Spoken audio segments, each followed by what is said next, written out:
Evening, sports fans, and welcome to Sports Roundup here on the Basement Show with Mr. Knast. I am Mr. Knast. Joining me tonight is Ron. How's it going, everybody? what a fun, lovely Tuesday. We have a full slate of sports going on currently as we watch this, and we have a full list of sports to talk about. Absolutely, quite a full docket today. Yeah, I saw that the Flyers were tied with Tampa Bay before I came downstairs. The Sixers are playing up against Boston tonight. Villanova was playing Georgetown in men's basketball because March Madness is right around the corner. And if you're a sports fan, that is your favorite time of year, is the craziness of college basketball when it comes to March. I know last year March bracketology challenge, and Mr. Jack Campbell won that.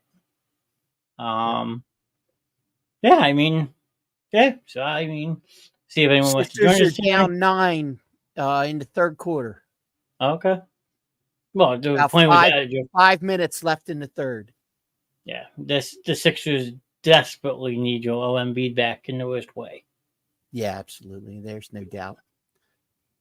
But, they just got to kind of, they can't just totally fold the tent. Let me put it that way. I mean, we know they're not going to win every game, but True. They just need to stay, reasonably competitive until Joel gets back, which Nick Nurse the other day was interviewed and said that they were thinking maybe sometime in late March. Better late than never, which I would guess. Give him a couple weeks to get ramped up before the playoffs. Yeah, that is very. And to have him come into the playoffs healthy will be something that we haven't seen in a couple of years. So maybe it's a blessing in disguise if they can at least be in a decent spot going in. That is true. Hey, Mama D's on Facebook. How's it going, Mama D? Oh, yeah, that's right, because you can't be on Twitch until Friday. Well, we know not on Twitch. Yeah, that is true. Thanks, Bill. Yeah, Mr. Reeve did that one, but no, hello, Miss Danielle. Nice to see you. Thank you for popping in. And I think the Flyers, last time I saw, was still tied 1-1 with Tampa Bay. Okay. So hopefully, hey, if they can get a point from Tampa Bay, I'll take that. But just going back to your Sixers point, you're right. If Embiid can come back and have some time to get healthy, I could actually see that benefit in the Sixers in the long run, because usually come playoff time, he's just exhausted. So maybe this year's a different outcome, you can say? Hey, anything's possible. You never know. I mean, like I said, it's been a while since he's been able to go into the playoffs 100% healthy and rested. So, yeah, that's true. Mama G says, I know I've been thrown out of my home. She's used to be on Twitch, so I can understand that, because over on Facebook, she's just Danielle on Twitch. She has the ban and the hammer because she is one of our moderators on Facebook. Unfortunately, since we don't have the proper criteria for followers yet, I can't have moderators. So over on Facebook, she's just D. But if we ever get to, I think it's 10,000 followers on Facebook, Mama D, you're going to be a Facebook moderator for the chat. And you will be the first one in line, I promise. But yeah, and then the Flyers, I know they're playing Tampa Bay tonight. Last I saw it was 1-1. They're getting pretty banged up right now themselves. Still 1-1. Cool. But end of the second, 1-1. There you go. Oh, you're not allowed to cry in my chat. I don't want to hear it. She's over here. She's over here shedding tears. There's no crying in baseball. Oh, there you go. Or Mr. basketball. I was gonna call you Jimmy Dugan. I don't think I've ever heard that in the basketball movie though. No. There's no crying. There's no crying in sports in general. Well, I can't say that because kids cry all the time. And I used to cry back in the day. Because some taking a hockey puck to the nut, taking a baseball off the kneecap. Well, LeBron cries to the refs. Does that count? Yeah, and Patrick Mahomes cries to the referees. So yeah, there you go. Okay, Mama D, you're allowed to cry. In football. Yeah, Mama D's allowed to cry. Okay, I'll give her that. I'll give her that slide. I'll allow it. Yep. Oh, like Miles leaning back in celebrity. Let's get it on. Yeah. But I no, but can't hear that without thinking of a celebrity death match. yeah, let's get it on. Supposedly they were trying to do a reboot of that. Now, if That that's would be true or awesome. not, It'd be yeah. on Paramount Plus probably. Oh, thank you, sirs. I'm glad we have your approval, Mama D. So your thanks is welcomed with open Yes. arms. Jeez. I feel weird sitting this low. I'm not going to lie to you, but this is kind of cool. I feel like I'm more lounging now. Yeah, there you go. I mean, I even have a director's chair behind me now. I feel special. Wow. Well, that was my fun project because I have furniture in my spare bedroom. I was like, I'm going to try to get this chair downstairs before I start the show. It's like one of those giant sized chairs. Like I got to get it down 3 flights of steps in 10 minutes. If not, this isn't going to work. I got it down here in 7 by myself and didn't break any fingers or toes. Nice. Oh, Always a good yeah, sign. oh, absolutely. But yeah, I just talking hockey real quick since Danielle's in the chat. They're playing Tampa Bay tonight. They were without Travis Konecny, Jamie Drysdale's out. Morgan Frost was a healthy scratch. Ristolainen's out again. I mean, the injuries are catching up with the Flyers now too all of a sudden, and it's like you can't afford to lose these top tier people because yes, your minor league system is getting stronger, but it's not there yet. But at least they're getting good goaltending.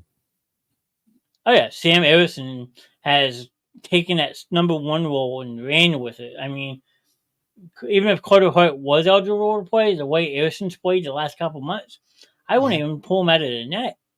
No. I got to agree with you there. I mean, he was playing well. Hey, he was playing well in the spot.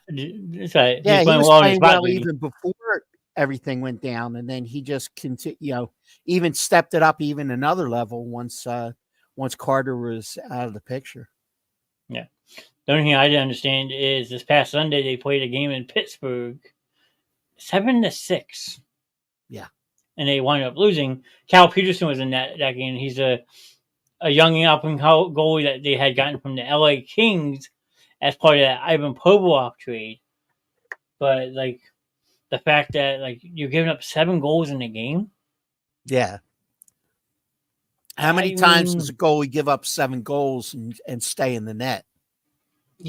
Well, a very good point. I mean, it's actually your goals allowed average. I will say that, but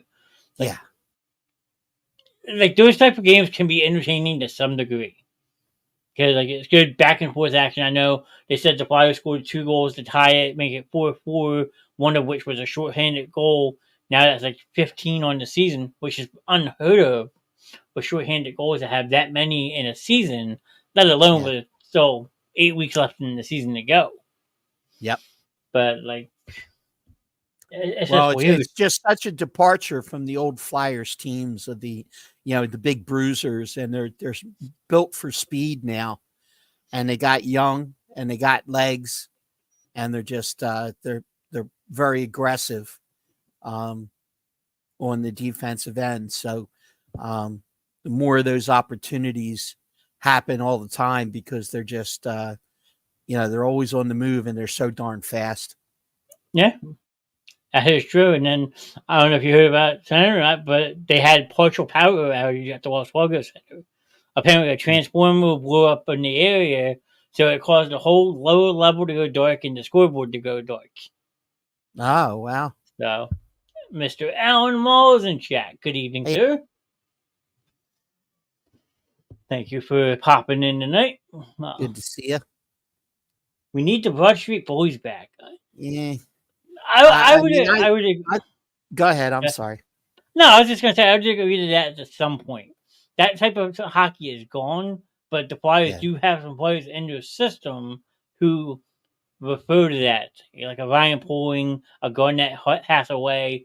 They do have some pieces that they could maybe revitalize it a little bit, but You're not going to have it like Yeah. you did back in the 60s. The and rules 70s. of the game have changed, and the speed of the game has changed so much that the days of those big bruising, huge defensemen, roughing people up is, by the time they got a hold of somebody, they'd already be on a 2-on-1 going the other way with all the speed in the game now.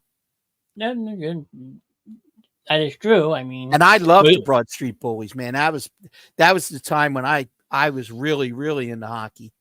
Oh, yeah, I used to go to the Phantoms games just to see Frank the Animal. Actually, I think I have his bobblehead somewhere in my house. I gotta find it, but yeah, because one of these times, maybe after the hockey season, I have a cousin who actually works for the Flyers, and he started with the Phantoms and made his way up. Okay. So he's traveled pretty a decent amount around the country. Like he spent, I think, 4 or 5 years with the Phantoms, then went out to a team in Alaska. It was the Alaska Aces, which is based out of Anchorage. It's the same team that Scott Gomez and all them played for back in the day. Okay. Then he came back stateside, went and worked with the Houston Aeros, who then became the Iowa Wild, Minnesota Wild affiliate. And then he got his dream job, and now he's working with the Flyers. Nice. So it's almost like he came full circle. Yeah, yeah. Via Anchorage. Yeah, I mean, but I'm just saying, he used to get me Phantom tickets all the time. Right. That was bobblehead giveaways. I had season tickets of Phantoms. There you go. Hey, minor league hockey sometimes a lot better than the pro hockey. So, hey, every night was Dollar Dog night.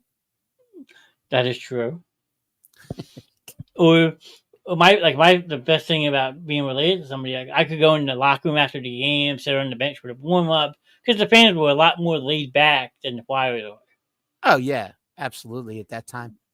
And I remember Tristan Grant. He was supposed to be the Flyers' next big tough guy. He was number 11 with the Phantoms, and he had gotten in a fight with the guy from the Wilkes-Barre Scranton Penguins. And I saw him after the game, 2 black eyes. He had a nose sting on his nose. It's like, damn, you got fucked up. He's like, yeah, I did my job though. And he's looking at his knuckles and they're all cut up. Yeah, yeah. So that's what happens when you punch a helmet for 3 minutes before you get it off of somebody. Well, yeah. Well, nowadays you have to. If you take a helmet off prematurely, if it's not knocked off, it's an additional 2-minute penalty. Yeah. Which, I mean, I get it. They're trying to eliminate the fighting in hockey, but like some people look forward to that. Like Mama D with the Broad Street Bullies, like that's what kicks the shit out of each other and just go nuts. I guarantee you, Mama D is not the only one who would love to see a return to that. It's just it's just a shame that they kind of legislated it out of the game. Yeah, I mean, I don't get it because like you even back in the late 90s, early 2000s, like you always had those teams that no matter what always would start a brawl. Like I mean, up in Canada, you have like the Calgary Flames and stuff. Play the game, okay. Yeah. But I mean, I played hockey growing up as a kid, and I've had my fair share of tussles. But well, I actually played roller hockey though. I did too. So I played a lot of goalie, and my nickname was Captain Hook because at that time we're not playing on roller blades; they're playing on 4 wheels, right?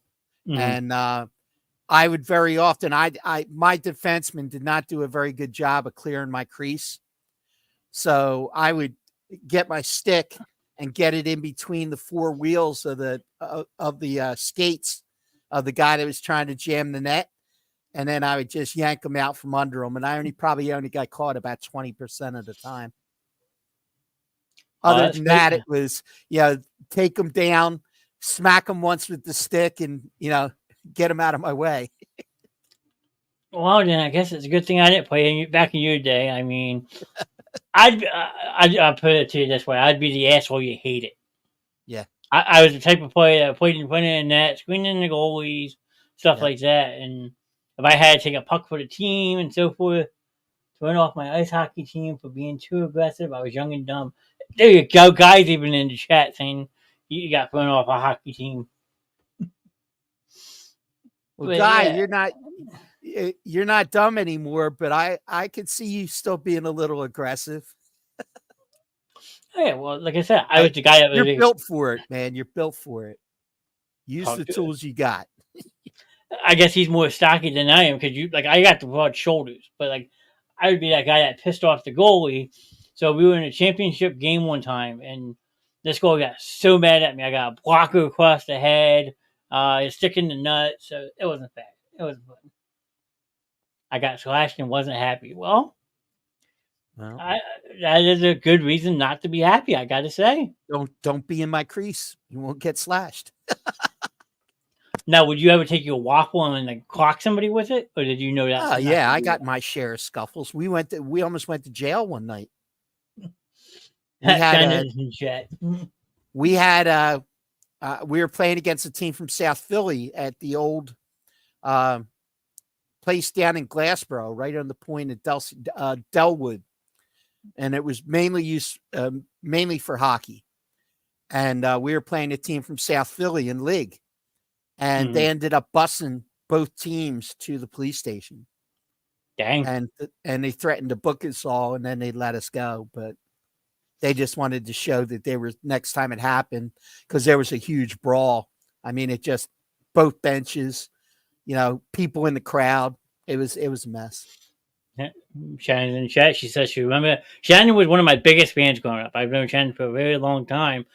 I doubt she still has it, but my first ever jersey, I was on the Blackhawks. I think I gave it to her as a gift. So who knows whatever happened to that jersey? It might still be at her parents' house. Who knows? But she was my biggest fan growing up. And Guy's absolutely right. Second man always gets in trouble. Yep. In any sport, not just hockey. And the sport. First one off the bench too. Yeah, that too. But no, I mean, I had to stop playing, unfortunately, because my knees got bad. But if I was in better shape now, who knows? I might even still think about lacing them back up. Yeah, I know my days are done. Man, my knees are trash. I couldn't even stand up on a pair of skates right now. Yeah, I'd probably be right over here from all the slap shots. I wasn't the best skater. I was a clumsy ass skater, so all the falls. I mean, yeah.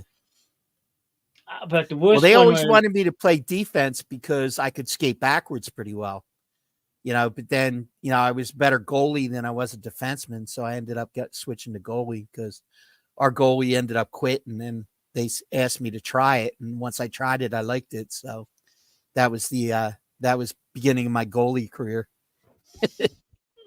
Guy said I played pickup games in Audubon, and I was defense. Okay. Yeah. Pickup games are always fun, and your cousin takes a 100-mile-per-hour slap shot from the red line, and it's a square in the kneecap, and you drop like a shit of brick. It's like, oh my god! But yeah, that's gonna leave a mark. Yeah, I think the worst one ever, though. I was in the men's league, and the kid who had the hardest shot, I think they clocked it at 108, hit me right on the inner thigh with one of those foot pucks, and it blew up the size of about 8 of them on my inner groin, and it was black and blue for about 4 weeks. Wow. Yeah, just an update. Fun. Flyers are up 3-1. Let's go. In the beginning of the third. Cool. I know they brought back Bobby Brink. He scored one goal tonight. I don't know who else scored, though. Yeah, I was trying to get that. I got hit in the visor. Oh, yeah. Those places to get hit is a visor, because when it hits you, it like compresses against your. Oh God, that's just painful. No, I think the worst place I ever got hit is I got hit with a slap shot, and my mask at that time, the mask didn't have that overhang. Yeah, and I caught it right in the throat. Ooh, that was not fun. Yeah, that's what it sounded like. I sounded like the bailiff from Night Court. Oh boy, not Bull, but the other one, the other lady. I gotta remember the name off the top of my head. Yeah, I can't think of her name. I know every character but her. Oh, I couldn't imagine that. Bernice, or for some reason, Bernice jumps in my head. if anyone in the chat knows, well, I know I can't think of off the top of my head either, but I'm just Yeah. imagining that hockey puck to the Adam's apple. Yeah. God, you have two Adam's apple. That's a puck. I ate the puck. Damn it, leave me alone. Oh yeah. But what else would you like to start tonight? I mean, I have a pretty hot take on my Mr Knast's hot lap. We can do in a little bit. Okay. What a great race this past Sunday. I got whipped two on a breakaway. Dude dropped suddenly, and all I remember was my feet in the air and feeling the cool ice shards on my neck. Eee. All I remember is my feet in the air and feeling the cool ice shards on my neck. Damn, guy, you've got fucked up. Pardon my language, but holy shit. Yeah. That just sounds painful. I hope you got a penalty shot for it at least. I He's would saying hope. you're on a breakaway. I mean, that's usually 9 out of 10 times like an automatic penalty shot, if I'm not mistaken. Damn. I'm trying to picture that. So on a breakaway, dude dropped suddenly, and all I remember was my feet.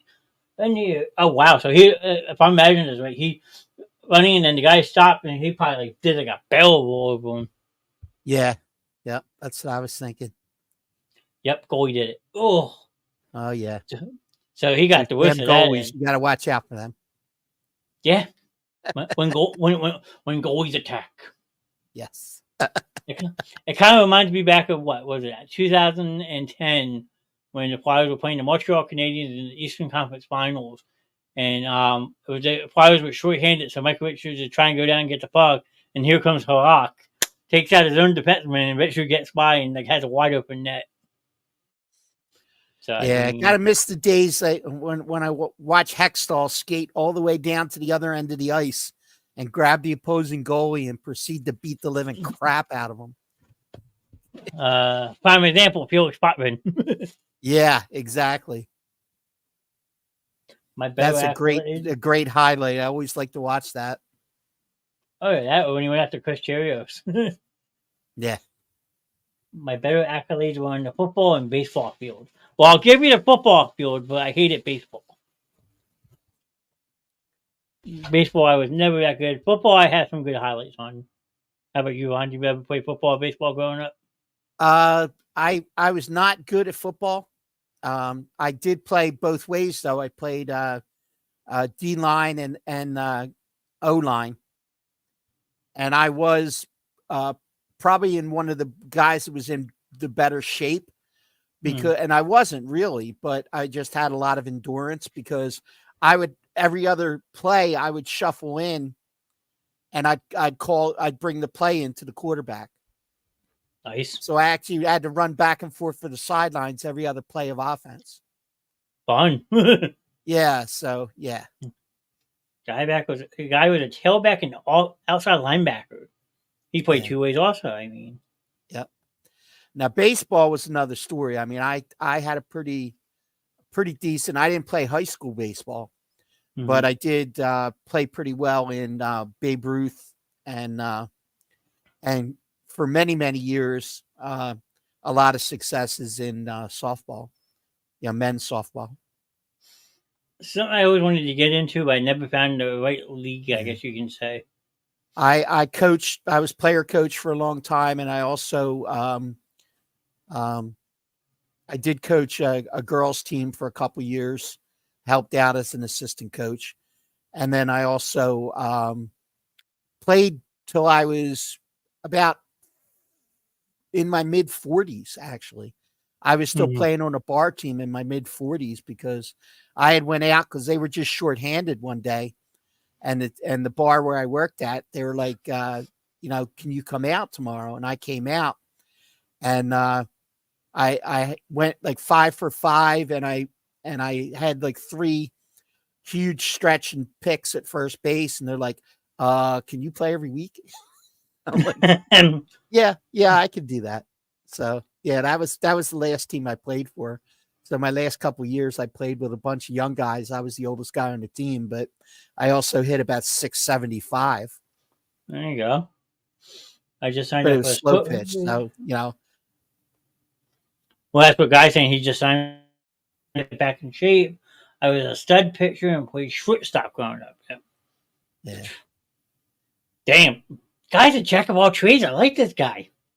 I was actually in men's softball my first year that I played when I was 17.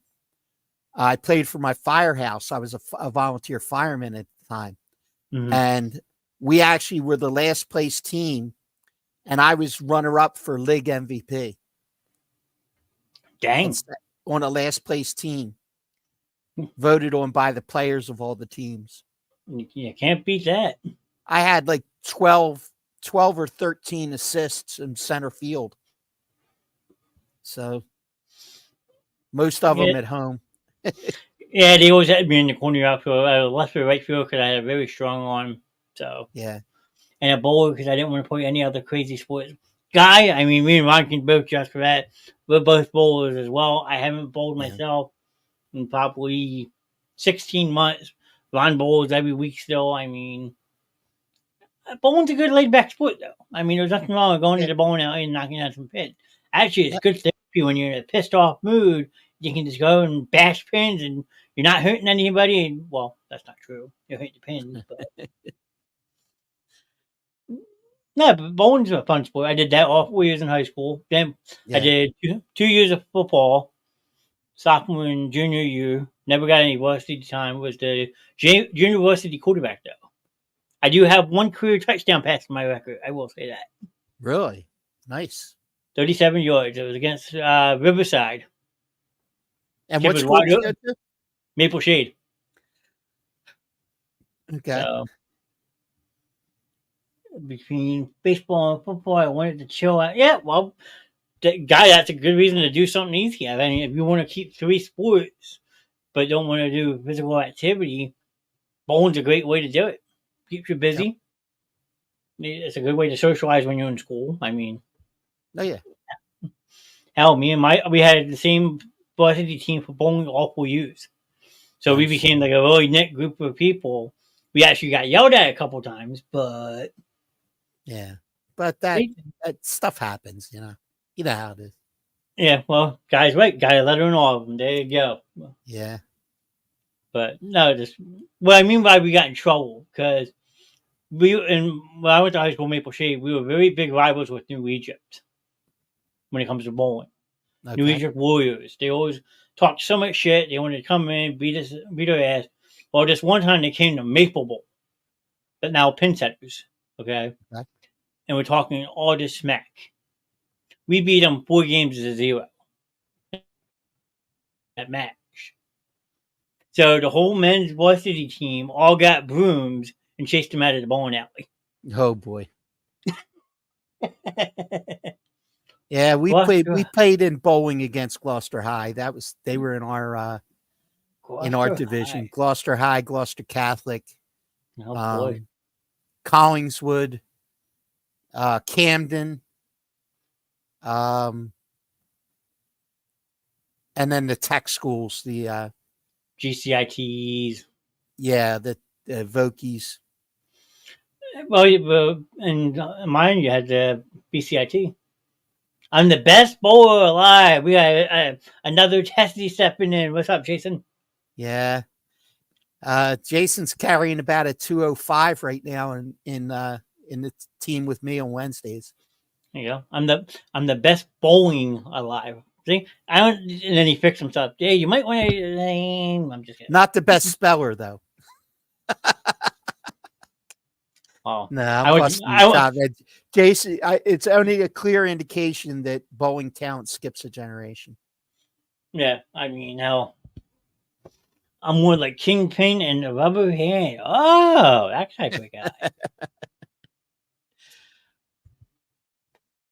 So you got the Rubber Hand. You have a hook underneath. What was his name? Roy.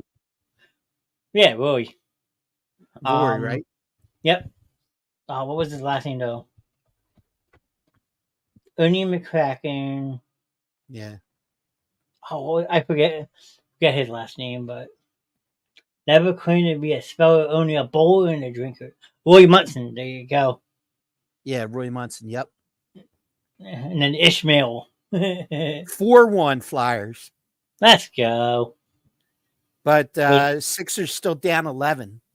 Hey, at least the Flyers are winning. They got it within 7, and then they dropped back. So, gotcha. And then Jason saying he's never claimed to be a speller, only a bowler and a drinker. Well, I'll give him A+ for both of those. No, I haven't had a drink in 18 months. I'm weak. If I had a drink right now, I'd probably pass out drunk. But I mean, anyone else in chat? Jason picks his spots. Let's put it that way. You know. Hey, sometimes when you're a bowler, my dad always taught me to be a spot bowler, especially when you throw it straight. Act like you come here. Come. If I had a ball, I'd be bowling. Well, guy, I have a 12-pound ball if you want one. I might have a couple more actually. My grandparents stopped using, so. Yeah. Anybody else in chat have any stuff that they did growing up? I don't know. Shannon's still listening. Alan, Danielle. I think Shannon played field hockey growing up, if I'm not mistaken. Yeah. I used a 14. Damn, he's a heavy hitter too. I still use a 16. What? How do you guys do it? They don't even make them anymore. Alan too? Okay, Alan, what did you play any sports growing up as a kid, sir? Please feel free to chime in the conversation. I used a 14. My dad has a ball in his trunk you can have. Same ball I use. Well, if it's a straight ball, maybe. If it's a hook, forget it. I never could throw a hook. Alan says not really. Okay. I mean, just feel like we're trying to get everybody involved. Hello, Miss Jackie. Nice to see you. Thanks for popping in. We're just going down memory lane right now. So if there's any sports you played growing up as a kid, please feel free to throw it in the chat. We're just kind of making fun of each other right now. Yeah, kind of, sort of. Yeah. I go straight to and it goes to the left at least at last second. So well, that's a good thing. Is that Brooklyn or is that New Jersey? I forget. Nah, if it's going straight and then breaking left, it's probably breaking right into the pocket. Yeah, I mean, now I think you've told me before, but so Guy and Jason can answer this too. What's your highest game ever? Have you bowled a 300? I have not. My highest is 279. Okay. I buried one in the pocket and left an 8-10 split. I made one of the two, and then I threw 11 in a row. Got you. And then I threw 2 in a row to start the next game. Nice. Guy says it buries the pocket. Jack says, oh my God, I played softball and baseball, the White Sox, and was only going to team that didn't last long. Laugh out loud. Well, at least you tried. I give you credit. You try. Yep. Guy says 277. She's talking to Alan, asking how Alan is. 280 something, I forget. Damn, you guys all got me beat. Shit. I thought my 256 was good. I mean, for a straight bowl, that's pretty damn good, though. Yeah. I'll take a 256 all day. Oh, absolutely. I mean, in match play, I had a 243 in my senior year at sectionals, which was fucking phenomenal. I still remember to this day, we were bowling next to Brick Township, which is one of the top premier schools in the state of New Jersey. They were from up north. And this coach pulls me off the side. He was like, how do you do it? I was like, what do you mean? He was like, how do you get that much pin at? I have kids who throw hooks that don't have that much pin action. How do you do it? He was just amazed. He gave me such a compliment. It was great. Yeah. I was good at spears back in the day. Well, I mean, everyone has their pick a poison guy. I should have a 300. I've had so many opportunities. I just do dumb stuff one frame. He's going to get one eventually. He's got the ball for it. He's very talented bowler. I mean, I know a kid that threw a 290 had a 0 spared and struck out. Yep. His first frame, first shot hit the ball smacked off his knee. You would think, oh, he's done for the day. Nope. Finished the game with a 290. Right. Yep. I mean, that I would be so pissed off. At that point, just give me a 299. 22 miles per hour. I was a wild man. I would go down on monster and go to town. Yo, Hawk, calm down, buddy. Yeah. Well, Guy sounds like I threw over 20 miles an hour for up until when I tore my bicep. I think my first ball average is like 19.5. Yeah. And then I drop off because then it's funny you leave the 7-10 or the 5 pin. Straight bowl's worst nemesis is the 5 pin. They call it the sweeper pin. I can drop from 19.5 to about 12 miles an hour and just be spot on every single time. Nice. And people just look at me like I'm nuts. But that's all right. Anyone else have any other favorite memory, or should we move on? What do you think, Ron? Well, let's talk a little Phils. I mean, with spring training finally getting underway, we've actually got a chance to take a look. And as the Phillies are 2-1, they've scored 27 runs in 3 games. Nice, not too shabby.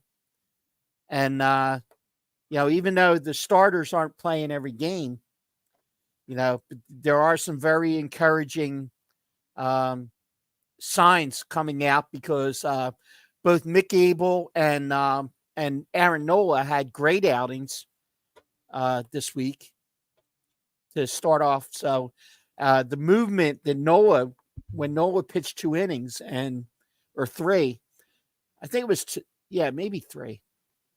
But the movement he had on his pitches was like mid-season form, and it was his first outing. Can't beat that. Jackie's asking, is it baseball season? Officially, unofficially. I mean, spring training has started. Opening day is the end of March. So you might as well say it's the preseason of baseball now. I still remember playing against GCIT. I swept the first frame because I was so nervous because it was my first day on varsity. And 3 TDs in 1 game is my favorite football memory. The guy had 3 touchdowns. Al Bundy, Polk High. Yeah, there you go. 4 touchdowns in the playoff game. And Jason's asking, is Mick Abel going to make the roster? I don't think so. But if there's an injury, Mick Abel will be called up immediately, and he will be the one to fill the 5th starter role. But I think that they're going to start him in AAA. But I mean, it depends on how spring training goes. I mean, if for some reason, Taijuan Walker's, not rising to the occasion or Sanchez falls apart, then you never know. But Abel's first outing so far was pretty damn strong. So they tied today, actually, 3-3. Yeah, I never get that the ties in spring training, but Chris Sanchez 2 innings, 1 hit, and 1 strikeout. So pretty good outing for Sanchez too. Well, did we see the guy who had Tommy John? Andrew Painter. Yeah, I don't think you're going to see him this year. I think that maybe towards the end of the year he might start some light throwing, but he's not going to see any real action in 24. I think not until the beginning of 25. So let's see. Mr. Turner had a hit. Not at the major league level anyway. He may, maybe towards the end of the minor league season, maybe he gets in, and maybe throws a couple innings. But I think they're going to be extremely cautious with him. Gotcha. So today the only ones that really played were Trey Turner, Bryson Stott. They each had 3 at bats. Your boy Jake Cave played was 0 for 2. Yeah. Jake's in trouble. I think Jake might end up getting released, unfortunately, because when they picked up Whitfield, I think that might have put a nail in Jake Cave's coffin. Gotcha. Jackie has a question for us. Speaking of baseball, who do you think is the best all-time player, present or past? Wow. Oof. That's a tough question. That is a loaded question, Jackie. The game has changed so much over the years. I mean, different eras, there was a different person you would say, I mean, I think I think a guy who has the potential to be listed in that list may be Shohei Ohtani if he continues on the track he's on. His first at bat for the Dodgers, he hit a home run today. Oh, jeez, go figure. First at bat, boom, homer, 2-run homer. For a guy to be, to have creeping up on leads the American League in strikeouts as a pitcher, and almost wins the Triple Crown as a batter. Yeah, I think you'd have to think that he may be in the mix at some point if he does it for a long period of time. However, obviously anybody who's had Tommy John, you got to see how that works out, if he is able to pitch effectively again after this year where all he's going to be doing is DHing. Yeah. But, going back into the past, I mean, if you're talking all around players, and you could always say the guy who had the most home runs, but that's not necessarily the best player. I mean, I'm reminded of like a Ken Griffey Jr. Yep. Who kind of had, an overall, he did everything. Not only could he hit for average, but he hit homers and he was excellent defensively. A guy like that, I think you could mention. I was always a big fan of Pete Rose, just because of the way he played the game. And I think it's a travesty that he's not in the Hall of Fame. But he did it to himself. Yeah, it's true. And every time he's been given a second chance, he's blown it. So I can't feel bad for him anymore. But he was probably the greatest hitter of all time. And then if you go back into the past, obviously you'd have to put Babe Ruth in the conversation. You'd have to put a guy like like a Mickey Mantle. I'm sure DiMaggio probably up there. DiMaggio, A-Rod, probably. Yeah. You'd have to throw in there maybe Jeter. Not so much Jeter as A-Rod. I think A-Rod would be higher on the list, in my opinion. Yeah, I mean, definitely debatable, though. I mean, a lot of the greats have always wound up being on the Yankees. Yeah, because they were the ones that were, would spend outrageous amounts of money to try and attract those players. Yeah, like guys, next comment right after that. He's ready to see Soto. I'm ready to see what Soto can do with the Yankees as well, because Soto is a very hot, cold hitter. He had some good years with Washington. Went to San Diego, had a decent, and so forth. So yeah, he's definitely streaky. I agree. But he has that raw talent that not many players have these days. True. So now that he's going to a stadium like New Yankee Stadium, he could use that to his benefit. Short porch. So I mean that. So that'd be that. But like, yeah, you're right. Like Babe Ruth, Hank Aaron, I thought was a decent player back in the day. Ken Griffey Jr. Willie Mays. Oh yeah, Willie Mays. I was a really big fan of Ozzie Smith. The Wizard of Oz. Ozzie Smith was very flashy, but you got to understand another thing is that if you just strictly look at the raw numbers, Larry Bowa was probably a better shortstop. True. Even though Ozzie made all the flashy plays, Bowa's fielding percentage was like .996. He's but he was only but he wasn't that flashy hitter who was going to hit 300. I mean, he was going to give you 260. He didn't hit for much power. He did hit a lot of doubles and triples. Mm-hmm. He was a slap hitter, for lack of a better term. But no better defender at shortstop. He should be talked about with the all times. Fair enough. And guy goes on to say, Ohtani is great. I don't know if he's going to be as dominant at pitching. Well, no one's going to be as dominant at pitching after you have a major surgery like that. But, I mean, and plus he's going to a much tougher division. I mean, nothing against American League West, But now that he's been on the Dodgers, you got teams like the Padres, you got the Giants who always have good contact hitters, the Diamondbacks. I mean, it's a pretty stacked division. I mean, right now Yeah. the Dodgers are 5-0 in spring training, so I mean, it's only spring training though. Yeah, but the Dodgers just seem that they could end up leading wire to wire and then lose in the playoffs, like they did the last couple of years. They haven't been able to get over the hump.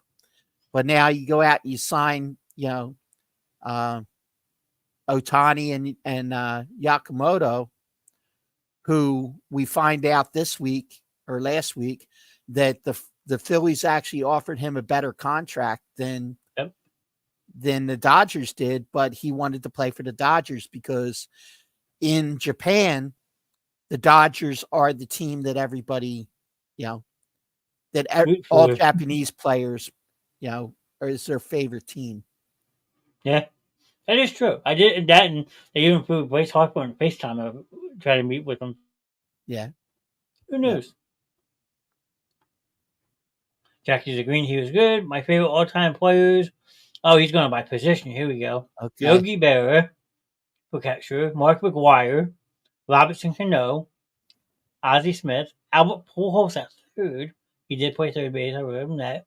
Ted Williams left field. Willie Mays. Oh. Hank Aaron. Wow, Jesus, guys. Oh, nah. That's a roster and a half, though. I gotta give him that. Yeah, but I mean, Cano doesn't belong in there. I mean, there were second basemen that were much better than Cano. Yeah, one of them is Chase Utley. I give you Joe Morgan. Okay, old Cincinnati I would say Reds. Joe Morgan was better than Cano. Okay. I mean, I'm sure that there's other. If I sat down and thought about it, but yeah, I don't know if I can get to Cano. And how can you put Pujols ahead of Schmidt? Is it personal favorites? Okay. Well, personal favorites that's a preference. That's everybody has their own. Absolutely. I didn't see that part. That just popped up. It was your personal favorites. Yeah. So yeah, I mean, it's not a bad list. I just can't. I forgot Albert Pujols played third base too. That's going back a couple years. Yeah, I don't remember him playing third. But I think he did for a year or two at St. Louis, if I'm not mistaken. Yeah. I remember him, I think, in the outfield and then at first base. Yeah, he definitely. Everyone knows him for first base. And when he left the St. Louis Cardinals and went to Anaheim, he was mostly DH. Yeah, well, yeah, a lot of guys were towards the end of their careers. Yeah. Yep, he did in St. That Louis. was mainly why they created the DH to extend careers. And as a pitcher, Greg Maddux, absolutely. Between Glavine and Maddux back in the day. Don't forget Smoltz either. And Smoltz, yeah, you put them all together. Oh. That staff was just out of this world. I don't know how they didn't win every year. Well, because you had the Yankees back in the day. What? David Cone, Mike Mussina, whole bunch of. I mean, as good as the Braves pitching staff was, the Yankees always had it counteracted. 6-2 final score for the Flyers tonight. Let's go. Nice. Nolan Ryan was tight too. Babe Ruth was 6-2. David Wells. There's another name I was just thinking of. David Wells. Yep. That's a good one. Indeed. Dang. 6-2 though. Let's go. 5 goals in the third period for Philly tonight. I'll take it. Wow. I'll take that all day. Oh, yeah. Especially against Tampa Bay. Shit. Do you guys watch the Olympics? Another good question from Miss Jackie. Do we watch the Olympics? I will sometimes. I mean, I don't rush home and DVR it and go crazy. But if there's a certain event that I'm interested in, if there's a certain person who's I'm interested in, I would tune in for stuff like that. But I mean, Summer Olympics. Yeah, certain things.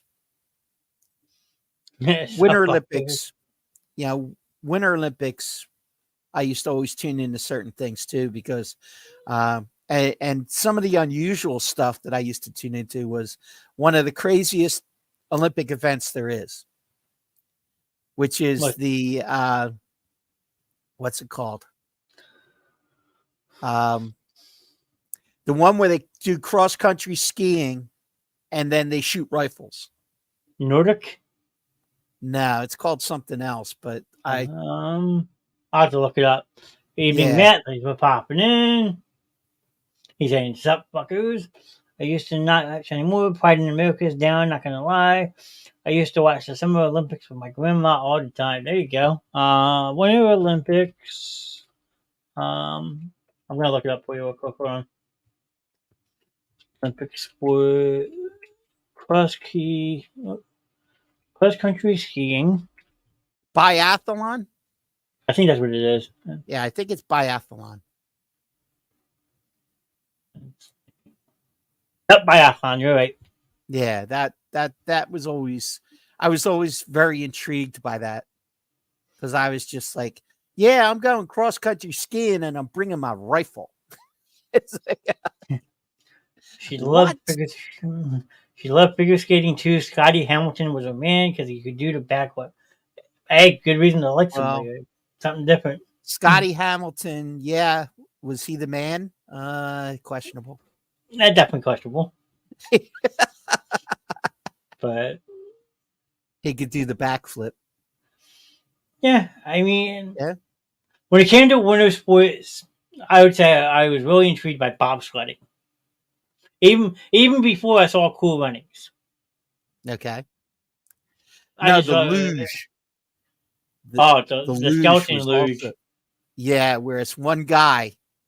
Ooh. And you're just going down that bobsled track at 100 miles an hour on your back with hardly any way to stop. Yeah, no thanks. I don't know if this is. I always wanted to see involuntary luge, where they just take some spectator, they grab them, they strap them onto a sled, and they send them down the course. I think that would have been cool. Interesting. I don't know if this is a sport, but bull riding is one of my favorites, so I want to do that one day back. I mean, I don't think it's an Olympic sport when it comes to the bull riding, but it definitely is a sport down in Texas. I mean, don't let people tell you it's not. You can catch it. I've seen it on ESPN and stuff. I mean, you can catch it, but it's definitely not an Olympic sport. But if it was, I think Spain would win every year. I was just going to say that if it was an Olympic sport, what country would it win? Spain. And then guy likes the snowboarding. So snowboarding's cool. I mean, when they added that, when they added like the half pipe and all that stuff. Yeah, because now the X. But now I think Shaun White is officially retired now. So probably. But although there was talk that he was going to come back for one more. That'd be interesting. Because he's still pretty competitive. I mean, even with all the young guys, he still holds his own. You know, and then when it comes to the Summer Olympics, I mean, track and field. Track and field is always good. Now you got flag football. Yeah. I remember one year that Michael Phelps was on it too. I was at a house party. We were watching the Summer Olympics, and every time Michael Phelps won, you had to drink a beer. Yeah, I was going after about 6. Yeah. This is not Olympics, but horse racing. But I love betting on the horses. My dad taught me when I was young how to read a racing form, and I used to love to go to Garden State Racetrack and Liberty Bell Park and some of those places back in the day, Atlantic City Raceway, and bet the horses. That was always hope. I had a lot of fun. And actually, I still every now and then get a chance to go down to like a Delaware park and check it out, or Philadelphia Park over there in Chester. Yes, that's my thing. Garden State, I went with my uncle as a kid and loved it. There you go. Well, sorry to break it to you. Oh, yeah, now, but I worked where the horse track used to be. Yeah, I work with the ghosts of the horses. yeah. But there is And there was a actually great a there was a great barbecue place across the way there at the Holiday Inn called Red Hot and Blue, that's which yeah, place that's was still there. outstanding. Is it still there? Yeah, I haven't been down that way in a while. I used to love going there.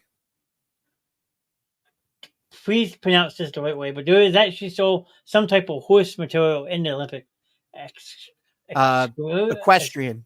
equestrian. Thank you. Yeah. Would you? That was not really horse racing, but it deals with horses. No, it's more like show. It's jumping over hurdles and stuff like that. Yeah. Another fun paragraph from Guy. Track and field was awesome. I idolized Michael Johnson. Great name growing up. Yeah. Yep. When I was Carl 8 or 9. Lewis was mine. Yeah, nothing wrong with that. Taking the track, he's a compulsive gambler. I won him money once because I circled 3 random horses and they hit. He didn't let me keep the money. Well, you should have got a cut. I mean, come on. When my mom and dad used to take us to the track, my mom would she always bet on the gray horse. That was her rule. If there was a gray horse in the race, didn't matter if they were 90-1. She was betting the gray horse. This is for Guy, not you, I promise. Bullshit. Okay. A bullshit. A bullshit. You have a bullshit button in the studio, ladies and gentlemen. He was a cokehead. Oh, ouch. Ooh, that's never good.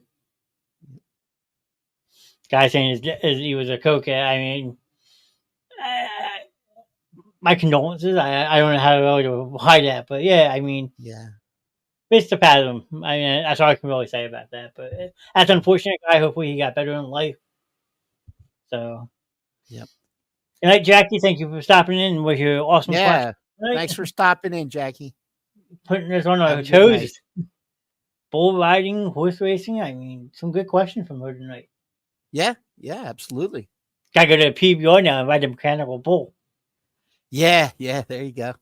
There's a night out in the town. Basement show at PBR.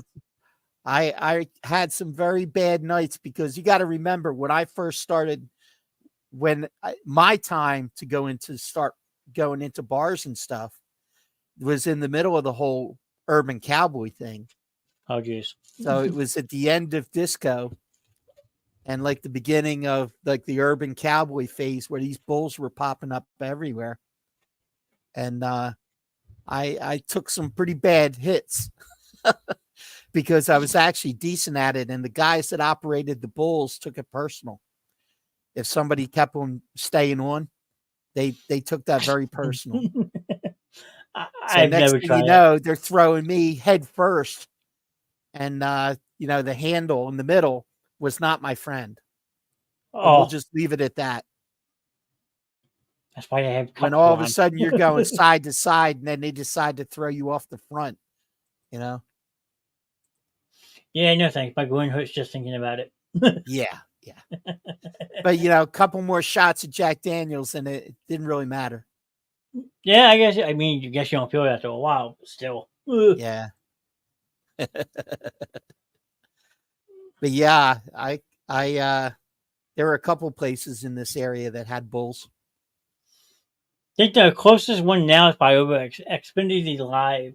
Yeah, that is probably the closest one, other than when somebody brings one in just as a temporary, like a rental.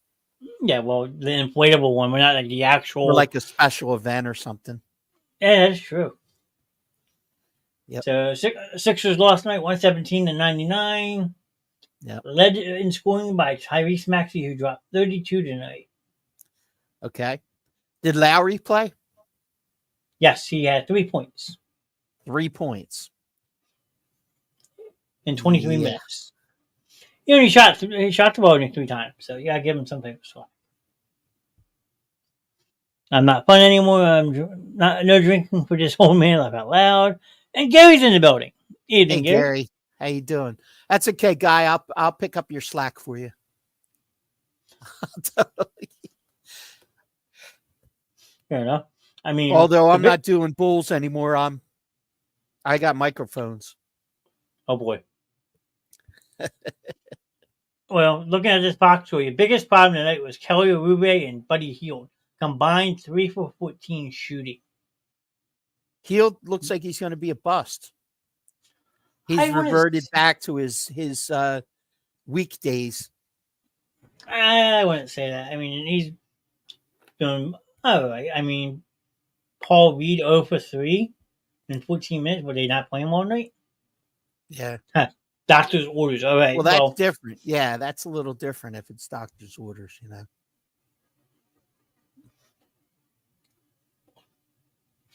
Jason Tatum had 29.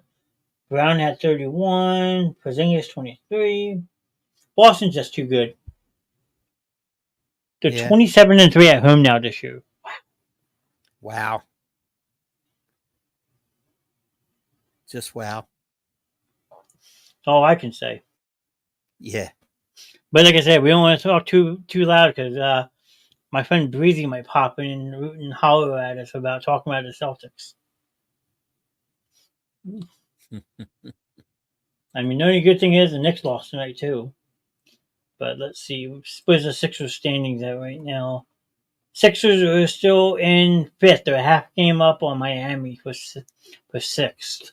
Yeah, see if they can stay around that range.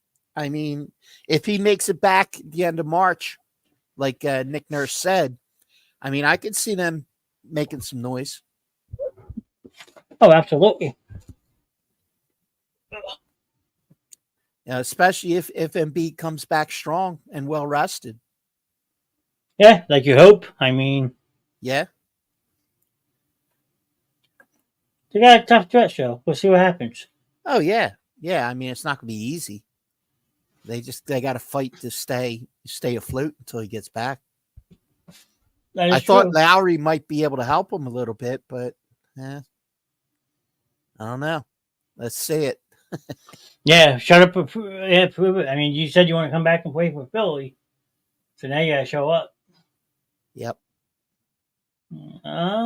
Let's see. You guys talk about the Flyers yet? We did a little bit. We were going back and forth with the games, keeping updates. So yeah, just a little small talk. I mean, they kicked some ass in the third period tonight, won 6-2 against Tampa Bay. We were talking about how Sam Harrison has taken the number 1 goalie spot and ran with it. They have some injuries up right now that they're dealing with. But yeah, I mean, they're having a great year. I was supposed to go and I didn't. Well, that's your fault, Gary. You missed a good game, apparently. You gotta trust your gut, sir. I mean, they're still 6 points up on the closest team in the Metropolitan, so now they're 31, 22, and 7. They're in good spot to make the playoffs. Playoffs? I mean, but yeah, they're phenomenal. What's the track record with the Lightning? Tampa Bay is 32, 24, and 5. So right around the same record with the Flyers. I mean, they both have 69 points. Matt, 69, sorry. But, no, I mean, the Flyers are a streaky team. They can go from winning a bunch to losing a bunch to going every other. Every time the Flyers play, they get beaten by the Lightning. Well, not tonight, sir. Tonight they handled them. Tonight they actually handled them pretty easily. Like I said, 5 goals in the third period. I'll take that any day. But they just got to keep the gas pedal down. I mean, I don't know if you watched any game, but John Tortorella's in a cast. He had a swing on his arm. Yeah, he had a whole giant swing on his arm. Really? Yeah. I was kind of caught off guard by it. I go to Newark every once in a while and watch the Devils. My cousin is a huge fan, so I tag along. Hockey is fun to watch. I will always say that I prefer going to hockey games sometimes over football games because at least a hockey game, you get the back and forth action. Football can be really drug out. Okay, goal scorers tonight for the Flyers. Cates had 1. A goal and an assist. Frost had 2 assists. Sandheim had a goal and an assist. Nice. Brink had a goal. Bobby. Forster had a goal. Tyson. Walker had a goal. And York had a Sean- goal. Nice. So you got 2 goals from your defenseman tonight. Yep. Cam York and Sean Walker. Sean Walker is a young, proven veteran who might get shifted out at the deadline, but I would actually hold on to him. He's been pretty productive this year for us. Yeah, and I mean he's got a little bit of speed. I think that he may be a guy that they could work with for sure. Oh, I love his puck awareness. Yeah, he always seems to be around the puck. He's got a nose for it. I think is what they call it. Yeah. And Gary says, thank God they had a semi-power out there. They were playing at like 50% lighting for a while. Yeah. So, I mean, someone didn't pay the cable bill. Yeah. Oh, wait. Sorry, Comcast, you're listening? I paid my bill. Don't turn me off. Yeah, don't turn me off. Don't turn me off. I'm sorry. I apologize. All of a sudden, it just goes completely black. Oh, shit. I don't know. What else do we want to dive into? They wouldn't. They. That I didn't do it. What happened? I apologize. They brought me back. It's all good. Oh, okay. Oh, yeah, the power surge. I got it now. See, Gary said power outage. You lose connection. Way to go. Thanks a lot. I blame Gary. I blame Bill. Hey, where was Mr. BB tonight? Yeah, man. He's in hiding? You guys beat him up the other night. He can pay his bill. Already gonna head out. Nice seeing you guys. Keep up the good work. Good night, guys. Thank you for popping in. Thank you for telling us your fun childhood stories. They were awesome to hear tonight. I'm gonna refer to you now as Paul Bundy. Have a great night, guy. We gotta call him Paul Bundy from now on. Oh, Bundy. Well, he got hurt in a football game and still scored 3 touchdowns. You said it yourself. It was Paul Bundy. There you go. I mean, let's see. I'm actually going to pull up some college basketball rankings real quick. Uh-oh. There's been a lot of turmoil there. Yeah, well, like I said, you got the tournament starting soon, don't you? Yeah, not that in a couple weeks. When the conference championship should be like next week. Yeah, selection Sunday is March 17th. Yeah. So that's, 2 weeks from Sunday? Yeah. I mean, are we going to do a bracketology this year again? Absolutely. All right, we'll get it started. If anyone wants to just join it for fun, we did it last year. You can do as many entries as you want. Probably set it up on ESPN again and just have fun with it. I mean, it's just March Madness is here. Everyone doesn't. I personally haven't watched much college basketball this year, and looking at these rankings, I mean, it's definitely an off year. I mean, no undefeated teams. You have 3 losses at the top of the board, and then ranking from 4 down, all have 6, 7 losses. So I mean, that just makes for a fun tournament because you never know what to expect. Yeah, but no storm in the court. Yes, did you hear about that? I did. Did you want to touch on it, or did you want me to? Well, you can go ahead with your thoughts. I might have something to add. I mean, it's a good way to celebrate when you win a big game, but you got to do it responsibly. You can't just storm these courts with players still on it. I mean, the kid from Wake Forest was apparently pretty severely hurt. Well, he's got a sprained ankle. Hey, but now he might have to miss a game. You can count that as severely hurt. Well, now he's going to miss time because of it, though, probably. Well, he may miss a week, maybe a week or 2. I don't know. It depends on how bad the sprain is. I mean, looking at the collision, I don't see how it could be like a severe sprain. But, here's the thing, though. I mean, I get it, but Yeah, there's certain things that you can't legislate out of the game. I mean, college basketball, that is just a thing. It's always been a thing. And, quite frankly, I don't think it should be legislated out. I mean, was this an unfortunate incident? Yeah. But for as many times as people had stormed the courts, how many times has somebody got injured? Not that many. And the players are usually smart enough to get off the court or stay off the court when they know it's coming. True. And they knew it was coming. It wasn't like the players are standing at center court and not expecting to get flooded with people. I put some of the responsibility on him. Yeah, okay. I can see it.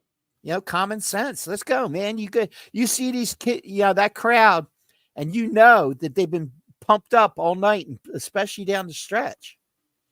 You got to anticipate and say, hey, man, I got to get out of Dodge before this, crowd comes out here and floods the court. No, I could see your point. You're right.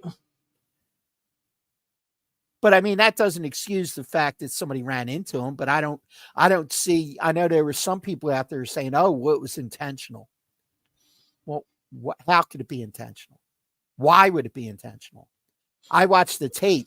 It was not intentional. No, I mean, it's just a sheer accident that could have been avoided, like you said. I would agree with that wholeheartedly. Yeah. And I mean, they're talking about, $100,000 fine to the school if they storm the court. I'm like, yeah, get out of town.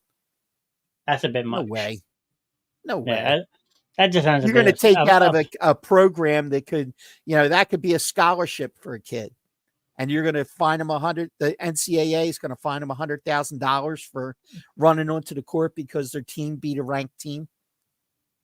Yeah, I mean, it happens all the time. I mean, it does. And it's going to probably continue to happen too. It will. But guess what? Now players will be even smarter to know to get off the court. Yeah. When they know it's coming. And a much faster fashion too, probably. Yeah. Damn straight. Dude, I'd already be 2 steps from the locker room when that crowd ran onto that court. Yeah. If you know the game's pretty much over with, and it's not like one of I can understand like one of those buzzer beaters that you see sometimes in a tournament like that. You don't like a good back and forth game and like a last second shot. Sure, you won't have time to react, but if your team's getting blown out by like say 10, 15 points, all your big players should be off the court anyway, right? And you should be playing your lower classmen at that point. So then something like that happens, taking that risk of like your top 2 player being in harm's way. Yeah, exactly. So I guess we can agree to disagree that it shouldn't have happened, but it's going to happen. Yeah, I mean, it's you don't see it in the NBA.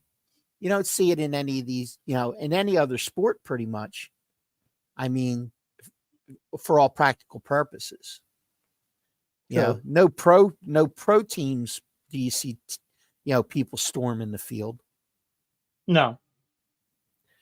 That's the one place where you see it because the emotions are so high and the college kids are, all fired up. Yeah. And they may have had an adult beverage or two. That boozing. That's very possible. So there you go.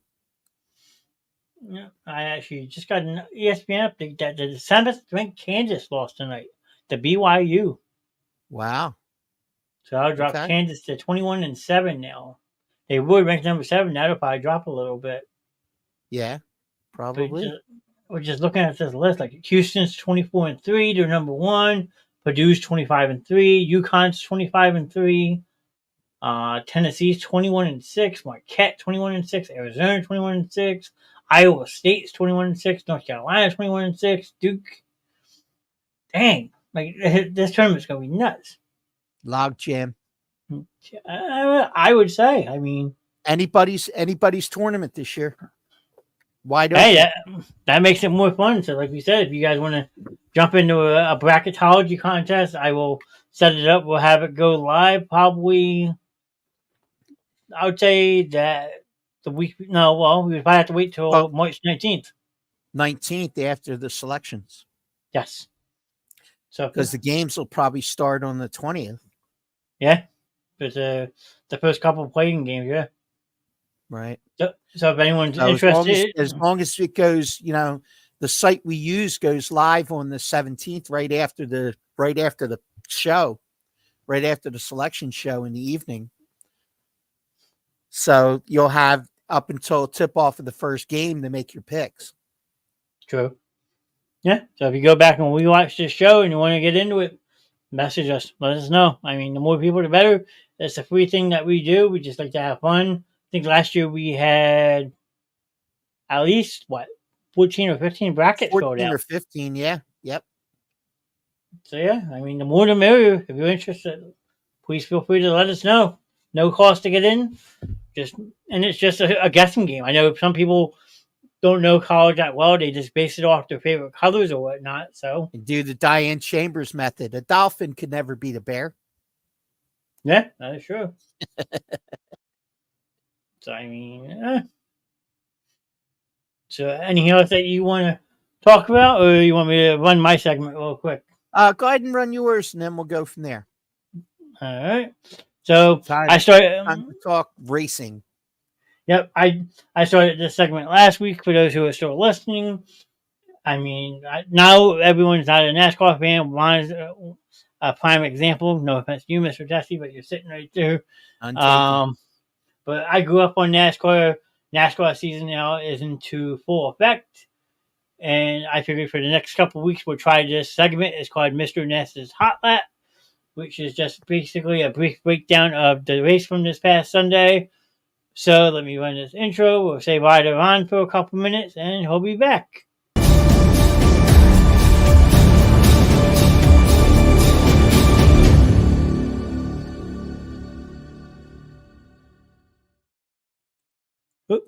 On button. There you go.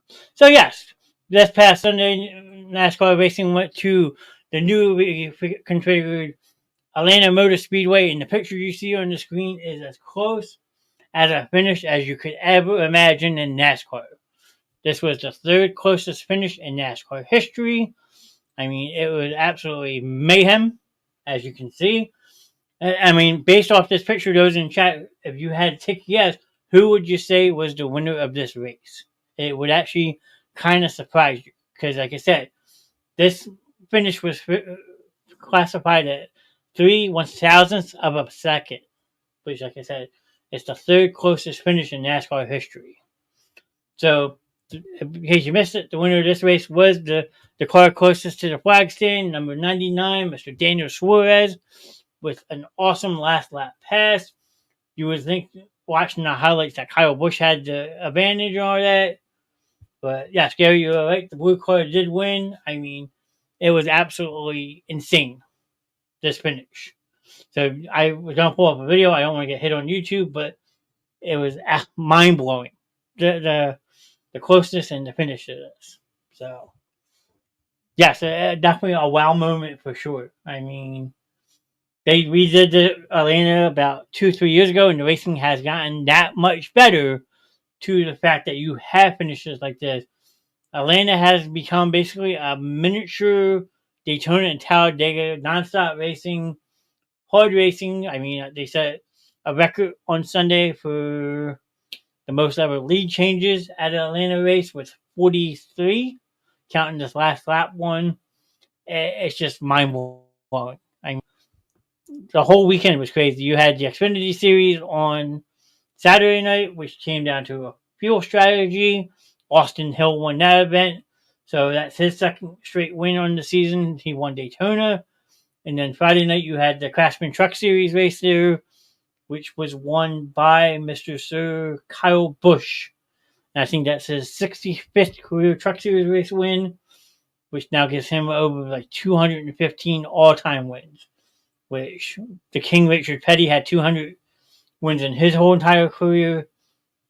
So Kyle did it in the span of 3 series, but they all count as wins. So that's how you gotta look at it. I mean, I'm gonna close this out for a second. Put my thing up, and if you look at my background, it looks like I'm sitting in a NASCAR seat. So like, I figured that would be a pretty cool background. I'm just gonna check the standings real quick. We can pull those up. Should have had all this ready. I apologize. Let's see.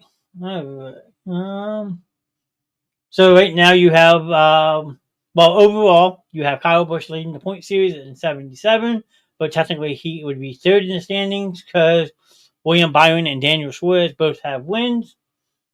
But yeah, I mean, again, way too early standings to tell. But Kyle Busch is off to a hot start. Austin Cindric's off to a hot start. William Byron was caught up in a wreck mid-race, which is unfortunate. And so forth. The standings get more involved as you go later in the season. But the biggest news that came out of this past weekend is Joey Logano was penalized before the start of the race for a drive-through penalty for glove malfunction. If I'm not mistaken. Hold on. Let's see. I'm trying to find his penalty real quick. But no, he was basically sent to the back of the field and had to serve a pass-through penalty for modifying a part, which is like NASCAR is very sanctioned when it comes to rules. He had a specific type of gloves on that were no. So let's see. Joey Logano, driver to number 22 Ford, was dealt a $10,000 fine for modifying SFI approved protective gear, which is his gloves, which I feel is completely insane. But then, like, the biggest news out of the weekend were the roof rails on 2 of the Stewart-Haas cars came back with confiscated roof rails. So both teams were docked 35 driver points and owner points, and they have more fines possibly coming. So, I mean, that is a very big thing. NASCAR is pretty sanctioned when it comes to the rule package. They want drivers to all have that level playing field to try to keep it even keeled. So, drivers trying to modify parts, gloves, all that type of stuff is a no-no. NASCAR has gotten really bad with these rules over the years. If you ask me, I say let them race like they did back in the day. But unfortunately, you won't have that because of all the sponsorships involved and all that. So it sucks. It is what it is. And the last thing I'll leave you with this week is NASCAR drives out west this coming Sunday. Well, for the next 2 weeks. This Sunday, do it in Las Vegas on a mile track, and then the following week they're out in Phoenix. So you got 2 straight out on the West Coast, and then you come back for one of my favorite races. The Food City 500 is back. Bristol is going back to their asphalt sprint race. They had been doing a dirt race for the last couple of years, which was good, boring, whatever way you want to look at it. But this year, Food City is back sponsoring the event, and those diehard NASCAR fans like myself are excited because it's high banked, high adrenaline racing, and a half-mile track. But yeah, that's all I got for my hot lap this week. I hope you guys enjoy it, and I'll see you next week. Buckle up. Oop, wrong button. I hit the wrong one. Hold on. Oops.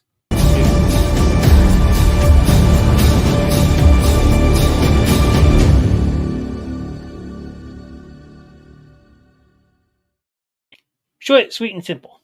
All right. But yes, that finish this Sunday was insane. Yeah, that did look crazy. I mean, and within the last lap, you had 2 different lead changes, and it came down to that. I mean, yeah.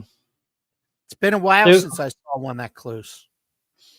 Yeah, I mean, I think they said the last closest one besides that was back in 2010 at Talladega, and then before that was late 90s at Darlington Raceway with Kurt Busch and Ricky Craven. So you're going a ways back. Yep. All righty. But yeah, I mean, the standings are fluctuating because it's still too early. But I mean, give or take, you have, like I said, Las Vegas this weekend. So Kyle Busch is going home. So who see what he can do. But yeah, I mean, I'm happy NASCAR is back.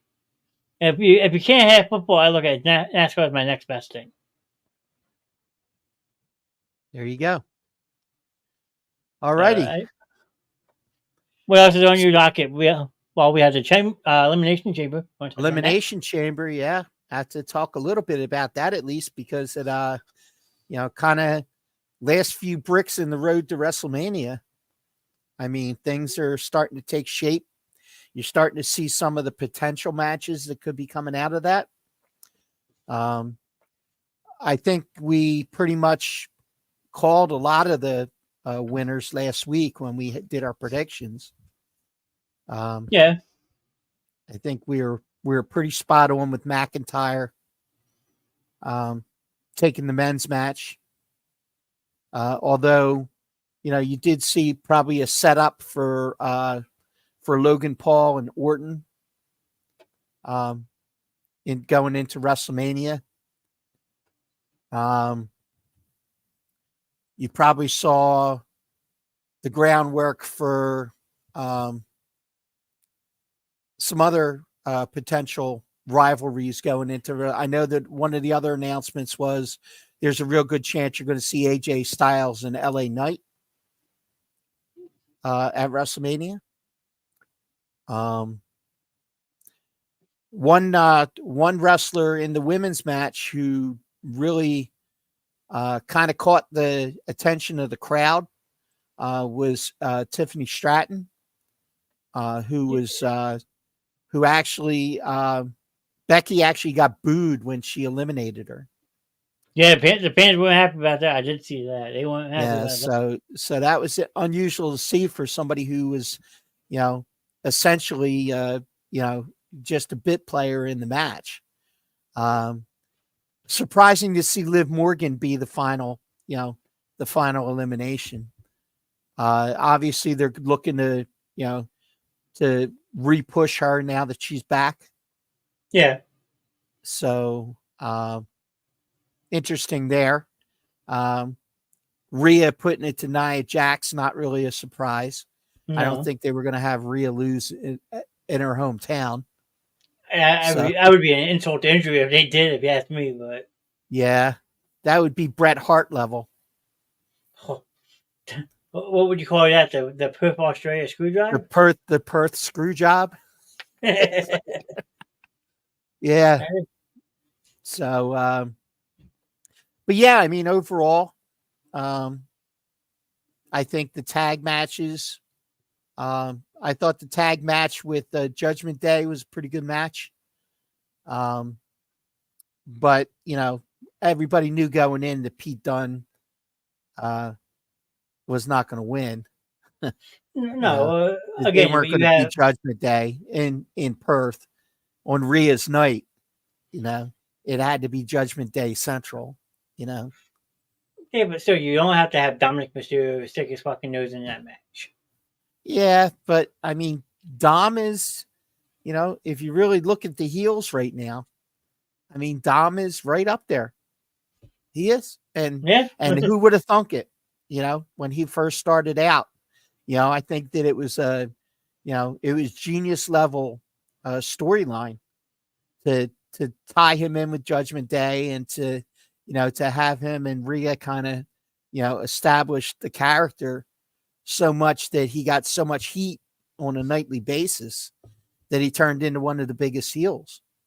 And even Orton, speaking on a podcast recently, when they asked him, he said, I don't think anybody expected this guy to be able to generate this much heat. And that's the fact that he can't even talk. And yet he does, So great job by him. Yeah. Eddie's boy did good. Yeah, I won't say that he did. I mean, his character is one of those characters that you love to hate, I guess you can say. Yeah. Yeah. I mean, he's getting Miz level heat. That's good comparison. I will You say know, that. early Miz, you know, early Miz got a ton of heat, you know, before he kind of faced for a while before he was kind of in the middle of the road. He was one of your like scenic type guys, you know, who half the crowd hated him and half loved him. So he could never really get that 100% heat that a guy like Dominic is getting right now. Yeah, well, like you said, Dom's top right now, top of the line. I mean, Yeah. the only thing that really pissed me off about the chamber matches, especially the men's. I mean, everyone's like rooting for like Orton because they know how close he is to John Cena and Ric Flair, tying them for all time championship leaders or whatever. Mm-hmm. But you're gonna have Logan Paul of all people screw him. Well, I'm thinking, in my opinion, I think that they were looking at the roster and they're saying, who the heck can we put up to work with Logan Paul? I mean, with all the people he's already worked with, what kind of, profile person can we put in this title match? True. I mean, it's a short list, and I think Orton may have asked to work with him. Maybe. I think it might have been Orton's choice because it wouldn't be the first time Orton would want to work to A, help somebody get over, and B, because he's the ultimate professional. He's been around so long. He's like on the Undertaker level of, making sure that these young guys get the push they need. Because Logan Paul ain't going anywhere. No. I don't know if anybody, if anybody's paying any kind of attention, he's generating a lot of heat. I mean, he's a guy who's up and coming, and he's put the work in and he's doing what he needs to do, similar to when The Miz came in, coming off of, MTV into Tough Enough. And nobody gave him a chance to last this long and to have the kind of profile that he's had in his career. I mean, nobody expected that, but he put in the work, and that's what all the guys in the locker room respected. And that's what Logan Paul is. Logan Paul is doing spots less than a year in that guys that have been at it for 15 years don't do or haven't done. So you got to give him his props, even though he's a great heel, and he's a character you love to hate. He's doing things that he needs to do to gain the respect of the locker room. No, I would wholeheartedly agree. I mean, and it shows because he's actually like at first you see like a big name celebrity coming in, like, oh great, another person. I think he's just gonna come in and be able to do what these guys do. No, you're absolutely right. And as much as I despise him, he's put in the work, and it looks like every single time he steps in that ring, he's getting better. When was the last time that a guy who came in as a celebrity worked a ladder match with a high spot? It doesn't happen. No, I was gonna say Bad Bunny hasn't even done a ladder match. No, Bad Bunny, and Logan Paul didn't blink twice about it. He's like, oh, ladder spot? Yeah, I'm in. Let's do it. Sign me up. Yeah. And I mean, he might have saved Rey Mysterio's life, a couple months ago when Mysterio had a miss and Logan was able to get underneath of him and protect him. That is true. I forgot about that. You're right. He could have broke his neck, but he had the wherewithal and the knowledge to be able to get in a position to make sure that he saved him from a serious injury. Yeah. No, I completely forgot about that. You're absolutely right. I mean, yeah, and that probably right too should, if not, has shown the locker room. Okay, I'm serious about this. I want to make this a profession. Yeah. I don't mind working with this guy because he's going to protect me the way I'm going to protect him. Yeah, unlike fucking Miss Nia Jax, on the other hand. Yeah, who was hurting people every night she went out. Yeah, she almost hurt Rhea on Saturday. That's why I was shocked they brought her back. But I think they were just running out of people to put up against her that were believable, because all these people were dwarfed by her. Well, they had to have an opponent to take into Perth. You couldn't have put her up against a Liv Morgan or somebody in that match. You had to put in somebody who was formidable, who, you actually felt like it was a real match. It wasn't just a squash. True. So I think that Nia Jax's return is going to be short-lived. I think after WrestleMania, you're probably going to see her disappear. Yeah. Well, I don't know if Alan's still listening or not, but we were talking the other day. Like, there's a lot of change that's going to come to the WWE. There's a lot of people probably leaving after like a WrestleMania or something like that. There may be a lot of contracts. Well, the draft is usually right after. That also. After. Yeah. So, I mean, you always see some movement there. But, I mean, I wouldn't be surprised to see, Now, did I read right that Sheamus left? I believe so, yeah. He went to AEW? Let's see. Sheamus. That would be a big shock to me. It could have been a fake. It could have been a fake. Well, here's an article right here I just pulled up. Did Sheamus leave the WWE? The truth following the lengthy absence.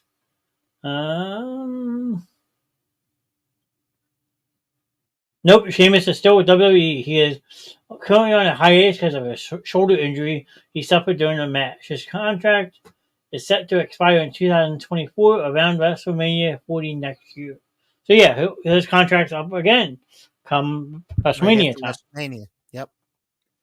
That's how they structure a lot of these contracts to end at that point, because they know that's when the draft is going to happen. Yep. That way, if somebody disappears from a brand, then that's an easy way to explain it away. You want to hear something interesting about Sheamus? What's that? He's exactly 9 years old. We share the same birthday. Oh, wow. How about that? He's January 28th, 1978. He did the Monster Factory with Larry Sharp also. Oh, yeah. He's one of the ones from the Monster Factory. Yeah, absolutely. Yep. One of the many. Yes, many from the Monster Factory. I actually saw him wrestle a match in Gloucester City. There you go.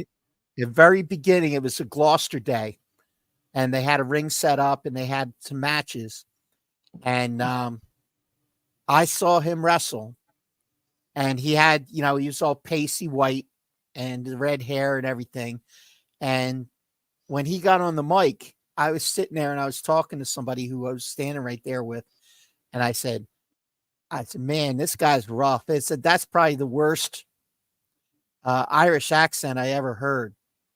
And then I found out he was from Ireland. There you go. Mr. Trey popping in right after Wrestling Talk. Evening, Trey. Yeah. Trey's also a big wrestling fan, so. Yeah. Yep. Well, that was good timing then. Yeah. Much love to you as well, sir. Thank you for popping in tonight. But yeah, I mean, it's going to be very interesting after WrestleMania to see who's staying and going, because like the top of the list I heard was Seth Rollins is leaving for sure, and I don't think that's going to happen. Well, I've gone on record as saying I don't think it's going to happen. I think that they'll work that out. But that raises the question though, because you got now Seth Rollins versus Drew McIntyre at WrestleMania. Yeah. You got to keep one of them if one of them's going to be your champion going forward. Mm-hmm. So who extends their contract and who walks away? Yeah. I mean, they're going to put the belt on Becky. Do you think they're putting the belt on Becky to maybe entice Seth to stay? Afraid they might both walk at the same time? I mean, that is possible. You never know. I mean, you never know how the minds work up there. And remember, you got another voice in, in the top of the pyramid there Oh, now, God. and it's not Vince. There we go. The Rock. It's The Rock, and you know he's going to have a hand in creative. Yep. Who he cut his first well not last Friday but the Friday before he dropped his first ever heel thing with joining the bloodline. I gotta say it was completely different. I mean, I wasn't expecting to hear half the shit I heard out of his mouth. Yeah. It might grow on me, but to start it, it's like, is this who I grew up liking? Now to see him completely flip, I don't know. But is the crowd going to buy it? That's the problem. I don't think the crowd all of a sudden stops cheering for The Rock. No, you can't, because The Rock has such that iconic history in this industry that it's hard to stop cheering for him. Yeah, exactly. But I don't know. So it's kind of like when they tried to turn Cena. Yeah, that is But true. I mean, Cena at least was the crowds were split in live action in live arenas. Everybody, the roof freaking explodes when The Rock comes out, when his music hits. Yeah, no matter what. So, I mean, the only other thing I can see possibly, maybe a WrestleMania moment, what if, say that the match for the championship, Mm-hmm. in the Cody match, right? Say the Bloodline tries to interfere.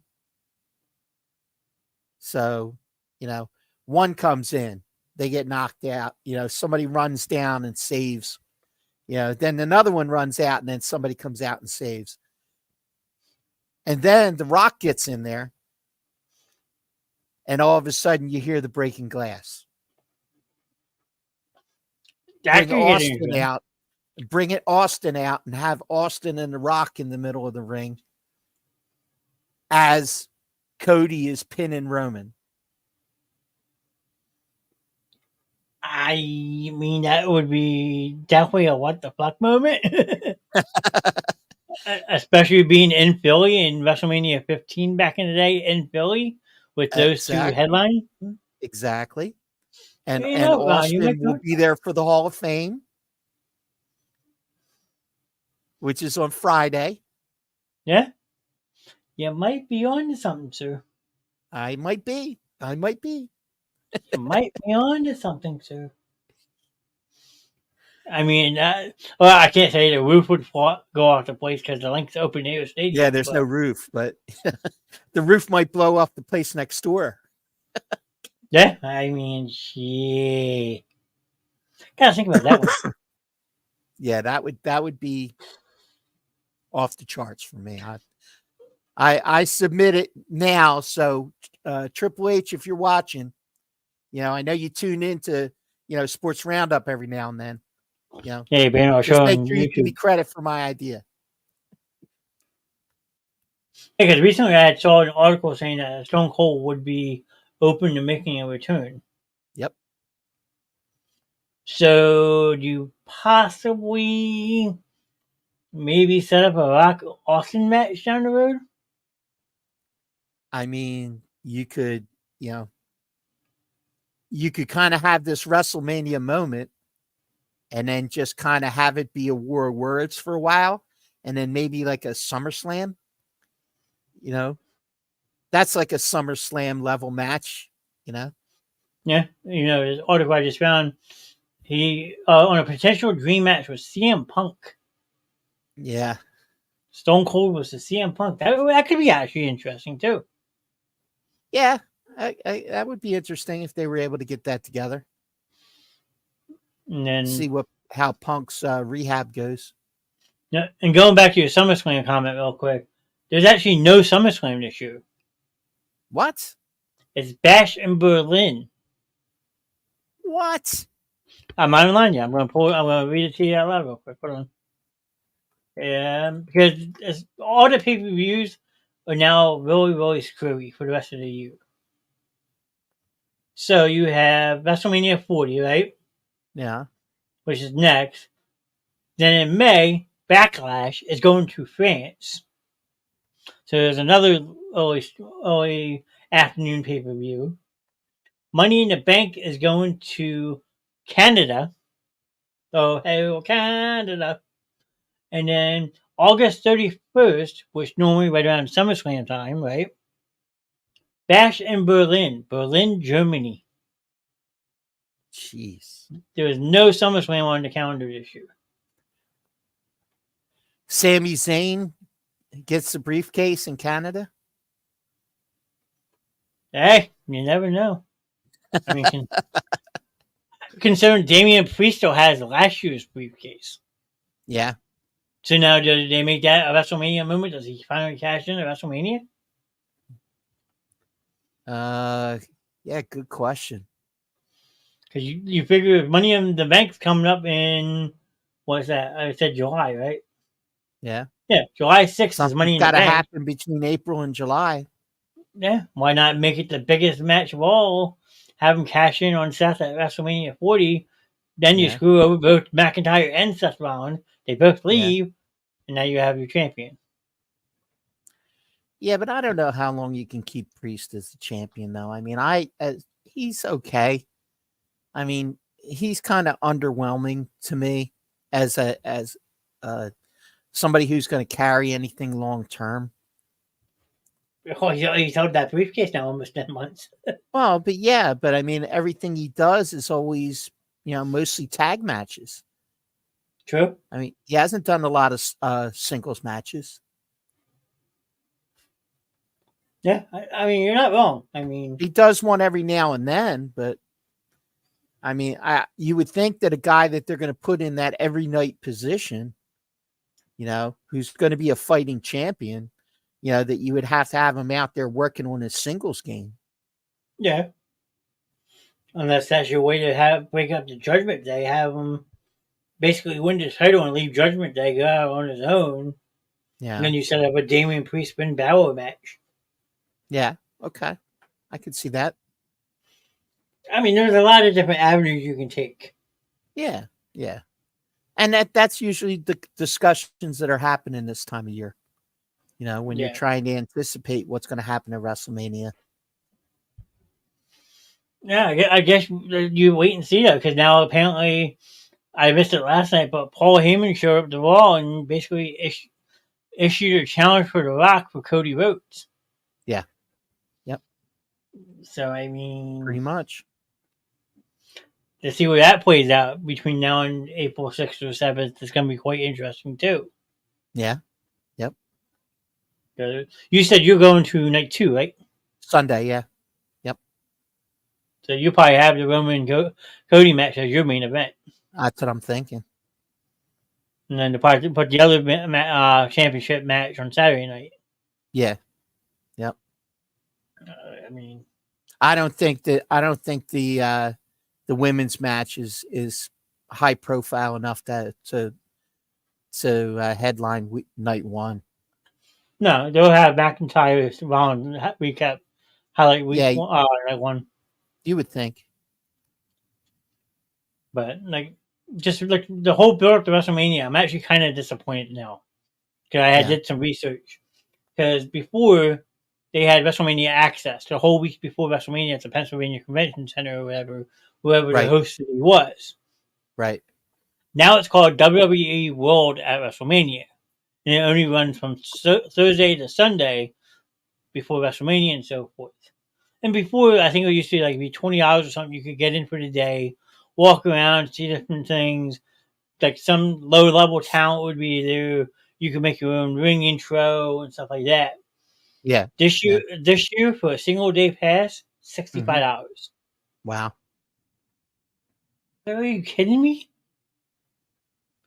Why is everything getting so goddamn expensive now? Yeah. And that's just like pricey. Netflix, Netflix just announced come January when Raw goes over there, they're raising the monthly subscription fee to almost $16 a month. It's a lot more than that already. Well, I asked my friend today at work, and she told me she pays $11.99 a month. For Netflix? Yeah, I pay over $20 for Netflix. you must have a state-of-the-art package then. No, I don't know. I'm pretty sure it was 21 something, I don't but know. I could be wrong. But it just doesn't make sense that like they're trying to do all these foreign pay-per-views, like Australia, France, Canada, Germany, like, Hmm. and right now you only have one pay-per-view in the States, and that's WrestleMania. Other than that, like they're all over the place. I don't get it. Well, they're doing the same thing the NFL's doing. They're just following their lead. The Eagles are playing week 1 in Brazil. Yeah, versus Cleveland apparently. That's the rumor. Yeah. And I don't think that. I thought the Packers game would be a better game for that game, more high profile. from what You don't know how Cleveland's going to be. I mean, Well, that's the thing, though. They're trying to keep all the important games that mean something in Philly, like your division games, obviously, your conference games. well, They yeah, want you to keep, couldn't have had a division game, and it would have to have been one of the other games. But I thought that Green Bay would have been a better choice. But hey, did they play Green Bay this year? yes, they do. Is that game home or away, though? Philadelphia Eagles, 2024 opponents. Because the schedule doesn't come out until May, but you can still look at the opponents. Yeah. Yeah, you're right. They do play Green Bay home this year. Yep. That's going to be a Monday night game or a Sunday night game, hands down. Oh yeah, absolutely. But Let's see if Jordan Love can recreate what he started last year. yeah, because His the back biggest half, his back half last year was just off the charts. Oh, absolutely. But the reason I heard they went behind it because, like you said, you're not going to take the 3 division games out of Philly. Right. Then Jacksonville, you got Doug Peterson. You always want that game in Philly. Green Bay, Right. it's not one of those. And Jacksonville already plays 2 games in London. True. So they wouldn't play a game in Brazil. Yeah. I mean, Green Bay was a possibility. And then they said the reason they want to do it Pittsburgh is because you got that interstate rivalry. Yeah. So, I mean, that's why it came down to Cleveland, Atlanta, and Carolina. And they figured Cleveland would be the better draw. Yeah. I don't get it. Oh, plus Atlanta and Carolina could be bad this year. Oh, we lost Johnny there for a little bit. He looks like he might have had a little bit of a connection issue. So, he's back. Sorry about that. No worries. I hit one wire and the whole thing goes haywire. There you go. But no, I think that's a good stopping point. What do you think? Yeah, I think so. I think we covered a lot of ground tonight. Yeah, and had some good childhood memories along the way. Oh, yeah. Yep. Taught some bull riding, horse racing. Yeah. And, I mean, guy with his 3 touchdowns after getting hurt in the football game. Paul Bundy was in the chat. I mean, come on. Like Paul Bundy. Nah. I'm sticking to it, okay? Didn't he have an ox, like a blue ox? Oh, that was Paul Bunyan. Oh, okay, never mind. Yeah, just different people. Mama D stopped in for a little bit. Alan Shannon stopped in to say she remembers that. Like I said, she was my biggest cheerleading growing up. Jason was in here talking about his bowling game. I mean, we had a lot of fun company tonight. Yeah. Yeah, Gary and Gary Trey stopped by. Gingy. Yep, he's up buckers. I saw that comment. Yeah. But yeah, I mean, you guys always stopping by. Sure. Yeah, Yep, you said Jackie, right? Yep, with a bull riding horse racing. Alan, yep. A lot of good course, cats. Mama D. Even though she got kicked out of her home. Yep. We said there was no crying allowed in baseball or basketball, but we let her slide. Indeed. But yeah, I mean, like I said, these shows are generated towards you, the viewers. So even if you just pop in, say hello, let us know that you're listening. even if it's just for a brief second. We appreciate all the support. But if you don't like sports, that's okay, because we have a lot more on the Basement Show. That's true. So tomorrow night, everybody says I'm a nice boss and give them all the night off. That could change down the line, but yes, as of now, Wednesday nights are our night off. Thursday night, we have three lovely ladies, Mama D, Miss Grimm, and Britt. They do a wonderful job with Ladies Night, online shopping, gossip, dating advice. They're still trying to get a TikToker on with them once in a while. They give different life skill lessons. They do a wonderful job. And Friday possibly a night- little talk about the new online store. Yeah, Holland's Customs. Check that out. HollandsCustoms.com. Miss Grimm has done a wonderful job setting that up. And she actually just sent us in the group chat some of the decals she's working on for the Basement Show. So hopefully they go live soon as well. Friday night, we have Mr. Rev Grimm with the Rev Grimm Show. This week, he will be joined by his good friend, Jonathan Farley, who is a music artist of his own right, which is pretty good music. I've listened to some of it. It's called a band called Rekindled. Great album. I listened to it to get familiar with it. So he'll be joining the Rev on Friday night. But Friday nights with Rev, you have What the Fuck moments, Road Cab with the Grimm.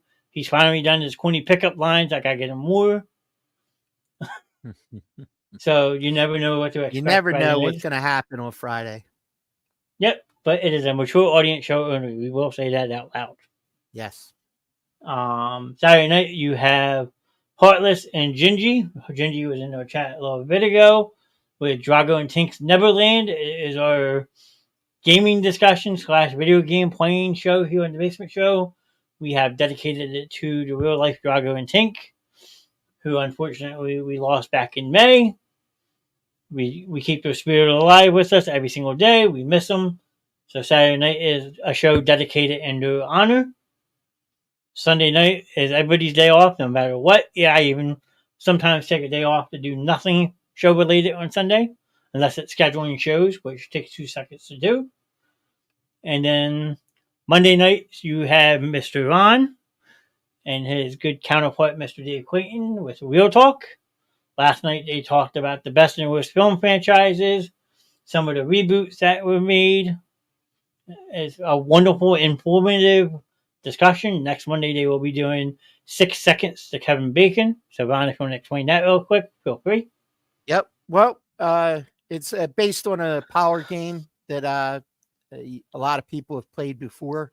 Is basically taking an actor or actress and starting with at that point, and within 6 steps, get from that particular actor or actress to Mr. Kevin Bacon through association of films that all those particular actors or actresses appeared in. So that's the best explanation I can make for it. It's going to be a lot of fun. There's going to be a lot of chat involvement. So if you want to have an entertaining night and you want to help us play the game, then absolutely join us on Monday night for Real Talk.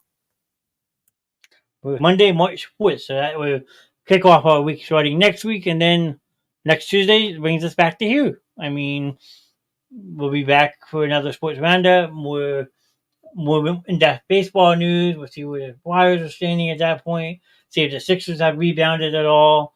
I'll have some NASCAR recap from Las Vegas. We'll have the Sixers NFL rebounded. I see what you did there. Yeah, you like that. Yes. Yeah. The NFL Combine will be wrapped up by then, so we can recap the Combine. Probably a lot more free agent rumblings happening by then. Yeah, because the new league starts. Let me actually check that real quick. I am kind of curious. I think it's so it's shortly after the Combine. Let's see. NFL free agency date. Start time. Okay, franchise tags is actually now open from February 20th to March 5th. Legal tampering starts March 11th to the 13th. So that will be not next Monday, but the following Monday to Wednesday. And then free agency begins March 13th at 4 p.m. and that's Mr. Knast's favorite time of the year. Breaking news. I got my notebooks and my minders ready to go. For many years, I used to write down every signing, how much the dollar was worth. I'm obsessed, okay? I mean, so if there's a favorite team that you like that you want us to cover other than Philly, please feel free to let us know. We are trying to branch our branch and cover more than just local sports. We want to go nationally. So if you're a Seattle Seahawks fan or a LA Rams fan, might do some research, but we'll talk about it. We want to know what you want to talk about. I know we have Paul Bundy guy. He's a big 49ers fan. We did a whole spiel on the 49ers one night. We talked San Francisco for almost an hour and a half that one night. Yeah. Yep. So, I mean, that, and then you sometimes have the guys from the Richie Hicks Junior Sports Podcast popped in. So you have a Cowboys fan, two Giants fans, so forth. I mean, we're well diverse here on the Basement Show. We let anyone say what they want to say within reason. We always appreciate everyone who pops in. Shows every show support, because there's a show for everybody. That's my favorite slogan for this. There is a show literally for everyone. So I don't know if there's anything that you want to add, Ron. Feel free. No, that says it all, man. We're here for you. So as long as you guys keep on coming in and showing us the support, make sure you like, follow, and share. Facebook, YouTube, hopefully returning soon to Twitch. We'll see how that goes. And we have our Discord channel as well. Yep, you can send us a message about that. Get involved with that. TikTok, I make reels every day. That really help promote the show. And don't forget to check out Holand's Custom. You can get the link on our Facebook page and check it out. There'll be a lot of online stuff available, along with some basement show stuff possibly coming in somewhere along the line as well. So, yeah, I mean, that's spot on. I mean, like I said, Miss Grim's been busting ass on that, and to see what she's come up with and so forth is absolutely amazing. The hat I wear, I made myself, but if you want a hat like this, I could order you one, and we can get that going. I mean, I know I want to get some lanyards out. I think we're going to make some hoodies eventually down the road. So, I mean, yeah. The show's not going anywhere, people, and we need you to continue to show us support to keep the show growing and going every single night. Absolutely true. You guys keep it up, and we're going to keep it up. So we're excited to be here, and excited to see what the future brings. So there's a show for everybody. No excuse. Spread the word. Make it happen, guys. That's all I can say. Like, share, and follow. And the ladies will be live Thursday night, 9 o'clock for ladies' night. Don't be late. Have a good night. Have a good night.